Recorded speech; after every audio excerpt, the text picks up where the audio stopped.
500만 원 투자하고 매월 150만 원씩 순수익을 낸다? 안 하시겠어요? 하죠. 72세 어르신이 계시거든요. 2개를 하고 계세요. 이분은 연금을 따박따박 받고 계세요. 별로 어려운 게 아니거든요. 근데 대신 꼭 하실 게 있어요. 하시는 거.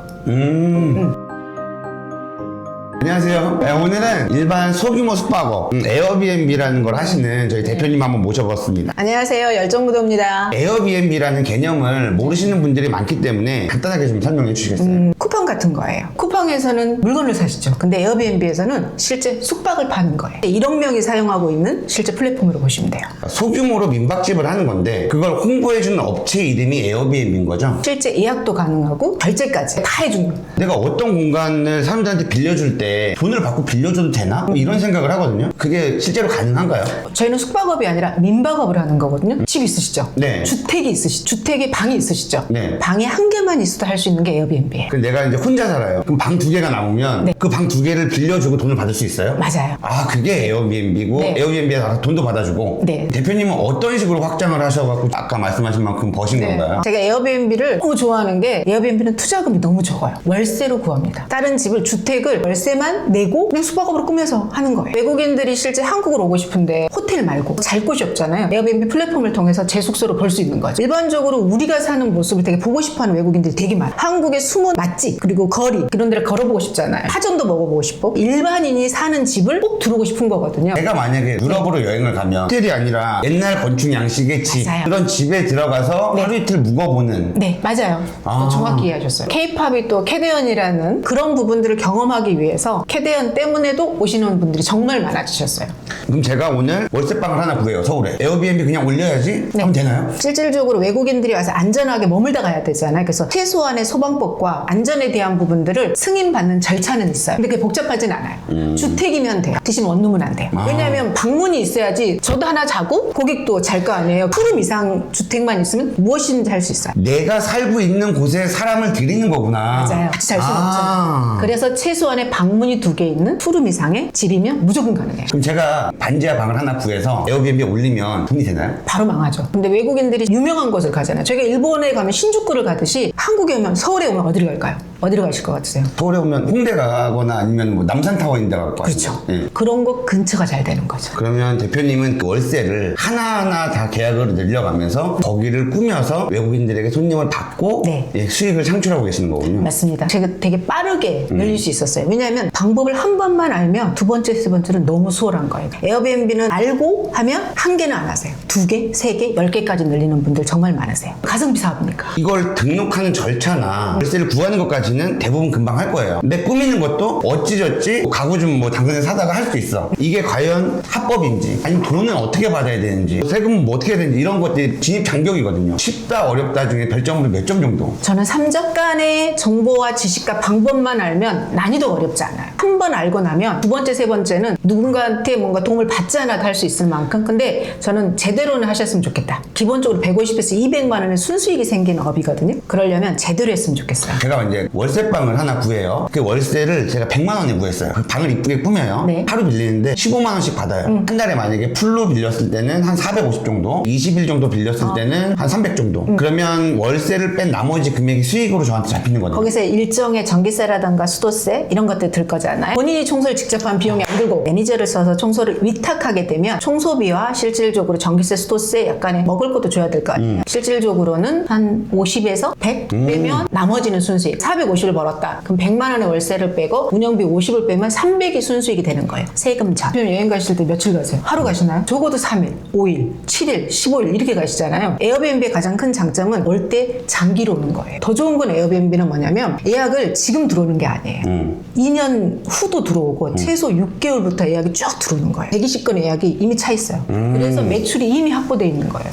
1,000만 원에서 2,000만 원 투자를 딱 하고 나면 매일 기다리지 않아도 자고 나면 예약이 들어와 있어요. 그래서 매출이 이미 확보되어 있는 거예요. 지금은 어느 정도 시스템을 만들어 두셔서 그게 알아서 좀 굴러가게 돼 있는 그렇죠. 거죠. 30분만 플랫폼으로 예약과 관련된 내용만 치면 다른 게 할 게 없어요. 제가 에어비앤비를 추천하는 이유는 정말로 플랫폼이 너무너무 수월하게 잘 만들어져 있어요. 정말로 하나도 어렵지 않아요. 홍대에 72세 어르신이 계시거든요. 2개를 하고 계세요. 그분은 연금을 따박따박 받고 계세요. 전 정말 강력하게 권해요. 딥하게 들어가면 수많은 노하우들이 있겠지만 하지만 일단 방법을 알고 이런 길이 있다는 것만 알아도 엄청나게 좀 자극이 되네요. 그럼요. 실제 투자금이 500에서 1,500 정도 드는 거거든요. 그 돈의 투자금을 빼고는 드는 게 없어요. 그래서 500만 원 투자하고 내가 매월 150만 원씩 순수익을 낸다? 안 하시겠어요? 하죠. 바로 나옵니다. 이거 우리 와이프가 할 것 같은데.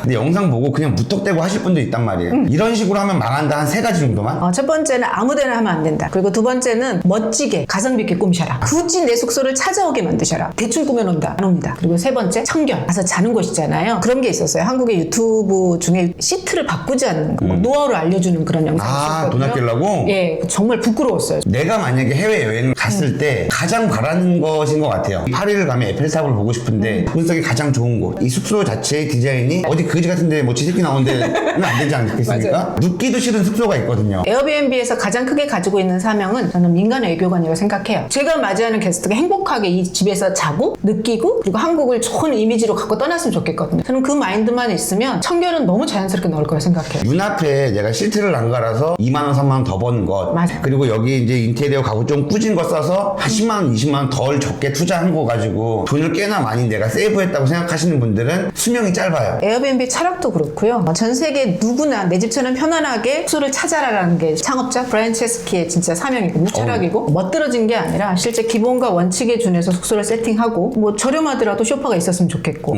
그리고 친구는 추우니까 좀 따뜻한 오디토리였으면 좋겠고 돌돌이로 한 번 더 돌리는 그런 마음. 게스트가 와서 누구든 한국에 와서 행복한 느낌으로 그러다 보니 1개가 8개가 되었고 게스트 평점도 실제 5점 만점으로 거의 나오고 저는 모든 게스트가 10명 중에 9명이 리뷰를 남깁니다. 근데 정말 호스팅하면서 행복해요. 제가 행복해서 좋은 거예요. 직설적으로 이런 분들은 에어비앤비 하지 말아라. 내 집처럼 꾸며가지고 게스트가 와서 행복하게 느끼고 가라고 그랬잖아요. 네. 근데 내 집처럼을 너무 더럽게 꾸며놓은 사람 있잖아요. 더럽게도 아니고 더럽게 하는 사람. 그런 사람 하지 마라. 돈 주고 왔는데 더러우면 자고 싶겠어요? 청결과 위생만 잘할 수 있으면 해라. 괜히 한국 이미지 흐리지 말고 그럼요. 시도도 하지 마라. 그럼요. 네. 한국인을 대표하는 민간 외교관인데. 그래서 좀 잘 되신 것 같아요. 하나의 수익화 구조라기보다는 대표님 사명이 그거잖아요. 외국 사람들이 한국에 왔을 때 이왕 한국 이미지 되게 좋아지고 케이팝 문화 발전했을 때 네. 숙소도 네. 이 정도로 깔끔하고 제공해주면 네. 이미지도 올라가니까. 그럼요. 애들이 저를 행복하게 하는 거고요. 저도 행복해요. 호스팅하면서. 마지막으로 에어비앤비에 몰랐던 분들도 지금 영상 보고 어느 정도는 아셨을 거예요. 시도를 고민하시는 분들께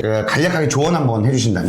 에어비앤비가 엄청 어려운 숙박업이 아니에요. 내 집만 있으면 내 방 하나 빌려주는 정도의 개념만 가지시면 되고요. 또 하나는 아까 말씀드렸듯이 큰 돈이 들지 않아요. 우리가 뭔가를 창업하게 되면 카페를 창업하는데 1억이 들고 인테리어를 해야 되고 이런 거잖아요. 근데 제가 말하는 인테리어는 소파, 테이블, 침대를 놓는 거거든요. 그 정도 최소 300, 500 정도에 투자해서 매월 일정의 수입을 올릴 수 있다고 그러면 별로 어려운 게 아니거든요. 근데 대신 꼭 하실 게 있어요. 시작하시는 거. 어떤지 막 조사 한 1, 2년 하시다가 하지 마시고 그냥 시작하시는 거. 그냥 에어비앤비 쪽으로 등록하시고 그냥 시작해보세요. 이걸 어렵게 뭐 사업화해서 나 이거 도전해야지 이게 아니라 방이 하나 남았어. 그러면 거기를 그냥 최대한 이쁘게 꾸며놓고 손님을 한번 받아보는 거 나쁘지 않을 것 같아요. 그럼요. 이쁘게 꾸미지 않아도 한국인이 사는 모습 그대로 주는 것도 더 좋아요. 그럼 너무 좋을 것 같은데요? 파전해주면 정말 좋아해요. 파전이요? 네. 같이 호스트가 있는 것도 되게 좋아하거든요. 라면이나 하나 끓여주면 좋아할 것 같은데요? 컵라면 돕니다. 네. 캐대원 그림 그려진 라면이나 하나 냅다 갖다 주고. 그럼요. 이런 마인드는 하면 안 된다는 거예요. 네. 그래서 집 하나 예쁘게 내가 사는 모습 그대로 사진 찍어서 에어비앤비 플랫폼에 올리면 에어비앤비가 알아서 저를 광고해주고 숙소가 예약되게 해주는 그런 시스템이라고 보시면 돼요. 전 잘할 것 같아요. 더 잘하실 것 같아요. 조심하십시오. 금방 따라잡겠습니다. 제가 더 잘할 것 같아요. 네, 알겠습니다. 네. 저는 유튜브만 하다 보니까 새로운 세계에 약간 눈을 뜬 것 같아요. 에어비앤비라는 걸 되게 어렵게만 생각했는데 오늘은 좀 나도 한번 해볼까라는 생각이 좀 많이 들었던 것 같아요. 네네. 40대, 50대, 60대가 정말 수월하게 쉽게 접근할 수 있는 업이라고 생각을 하고요. 그리고 특히 직장인들 답답하잖아요. 부업에 대한 부분들. 나 1억도 없어서 뭘 못하는데 그런 분들 꼭 해보셨으면 좋겠어요. 정말 강력하게 강추합니다. 그리고 오늘 오해하실 분들이 있을 것 같은데요. 무도님이랑 미팅 있어서 그냥 만났다가 찍은 거예요. 어떤 홍보 목적도 없으니까. 저 처음 찍어가지고. 영상 보시고 혹시 궁금하신 점은 댓글 남겨주시면 직접 답변을 달아주시거나 할게요. 구글 폼에 저희가 그냥 질문지를 하나 올려놓을게요. 그러면은 메일 주소까지 적어주시면 진짜 이거 하시고 싶거나 궁금하신 분들 답변을 좀 드리도록 하겠습니다. 그냥 막무가내 질문은 패스할게요. 오늘 감사합니다. 감사합니다. 저도 너무 즐거웠습니다. 감사합니다. 그것도 말씀해 주시면 좋잖아요. 뭐요? 유도님이 지금 상위 몇 프로 호스트잖아요. 처음 듣는 사람들은 상위 1%라는 개념 자체가 없어요. 실제로는 그럼 상위 0.5%. 0.5%? 제가 잘하는 게 상위 숙소 노출이에요. 기존 호스트들이 저한테 자꾸 강의를 들어오는 게 가장 큰 게 뭐냐면 상위 노출을 시켜서 예약을 시키는 거예요.